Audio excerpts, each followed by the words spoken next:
সে আমাদের একটা জামালা নিয়ে ওর কাছে আমরা গেছি, জয়নাল মোল্লার কাছে।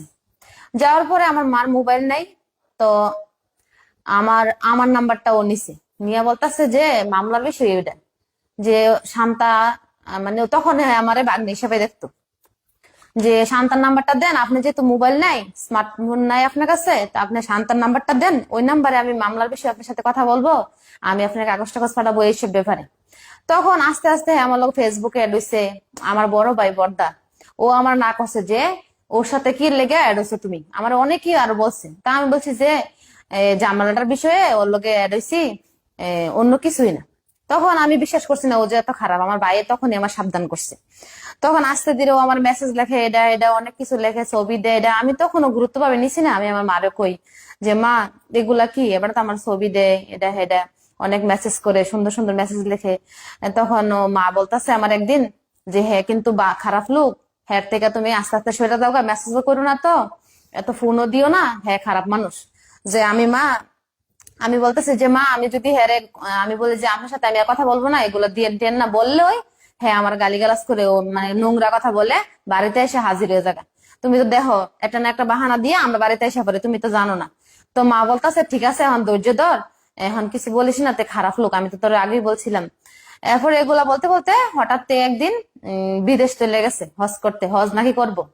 তো হজ করতে গেছে, তখন আমার মা বলতেছে যে এখন মকা আছে, তুই তার ব্লক দিয়ে দে, তে খারাপ মানুষ, তে যখন 2-3 মাসের লেগে হজ করতে গেছে, এখন ব্লক দিয়ে দিলে এখন আর তে কিছু করতে পারবো না। তা আমরা যেহেতু হিন্দু, মান সম্মানের বই এতদিন সমাজের কারোর কাছে বলি নাই, বা হ্যাঁ ওই ভাই রহিম পারভেজ চেয়ারম্যান, বর্তমান চেয়ারম্যান, আমাদের কয়েকজন টুকটাক মানুষের কাছে আমরা বলছি, সবার কাছে বলি নাই, কারণ হিন্দু তো আমরা একটু ভয় পাই মান সম্মানের।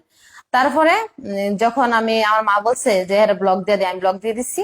ব্লক দেওয়ার পরে হ্যাঁ যেমন কুত্তা পাগল হয়ে গেছে, হ্যাঁ নানা জায়গায় ফোন দেয়, আমি কি করি, আমি কই যেতেছি, নানা রকম পুরুষের সাথে, আমাদের এলাকার অনেক মানুষের সাথে জড়াইয়া আমারে অনেক বদনাম দিছে, ভালো ভালো মানুষের সংসারে আগুন লাগাই দিছে, এরকম বদনাম দিছে যে আপনার হাজবেন্ডের সাথে ও এখানে গেছে ওইখানে গেছে, এরকম নানা ধরনের অনেক মানুষের সংসারে আগুন লাগাইছে, আমাকে মিথ্যা অপবাদ দিছে, অনেক কিছু করছে। করার পরে যখন পারে না, এরপর যখন আর হজ করা শেষ, বাড়িতে আসছে, আসার পরে এই দিন রাত্রে অন্য সময় হ্যাঁ ডাকাতায়, হ্যাঁ ডাকা হের বাড়ি আছে, হের বাড়ি না হের বাইয়ের বাড়ি, ওইখানে থাকে।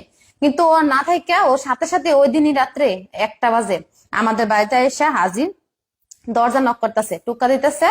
তখন আমার নানি খুলে না, বয়স্ক মানুষ, বয়ফা কি নাকি এত রাত্রে। তখন আমার মা বলতেছে যে শান্তার বাবু মনে হয়, এত রাত্রে নাহলে আর কি আসবো, খুলো। হ্যাঁ মানে হঠাৎ করে আগে দরজা খুলছি, হ্যাঁ আমার গায়ের উন্নার ধরে হাতে ধরে টানাটানি শুরু করে দিছে, এদিকে আসো এদিকে এসো, মানে মানে টানাটানি শুরু করে দিছে। আমি তো ভয় পাইয়া ঘাবড়ে গেছি, আমি কথা কমু না, আমি হ্যার সাথে কথা কমু না, কথা কমু না, যে আমি আপনার সাথে কথা বলবো না, আমি ভয়ে আমি অন্যরকম পালাই গেছি, মানে গিয়া লুকাই রয়েছি। তখন আমার নানিরে আমার মারে অনেক হেনস্থা করতেছে, করার পরে কোনো মতে হারে বের করতে হয় না, প্রায় 2:30 বেজে গেছে, এরপরে হারে বের করছে। হ্যাঁ পরের দিন আসে, পরের দিন বিকালে আসছে, মানে প্রত্যেক দিন আসা শুরু করছে। না পাইরে আমার মা চেয়ারম্যানের কাছে গেছে, হ্যাঁ চাচাতো ভাই রহিম পারভেজ, ওনার কাছে গেছে। হ্যাঁ বলতেছি, এখন যাওয়ার পরে রহিম পারভেজের কাছে গেছে, উনি বলতেছে যে কি বিষয় নিয়ে তোমার, কি বিষয় নিয়ে ডিস্টার্ব করে, আমাকে এমন এমন কথা। তাহলে তোমাদের থেকে যদি টাকা পানাও, টাকাটা দিয়ে দেওয়া যাইবো না। তো উনি 1 সপ্তাহের ভিতরে আমাদের থেকে সবগুলা টাকা নিছে। হ্যাঁ 2 দিন পরে দিয়ে দিছে, উনি ডেট দিছে 1 সপ্তাহ, কথা আছিল 6 মাস পরে দিব, এটা কিস্তি হিসাবে আনছি ফ্রিজটা।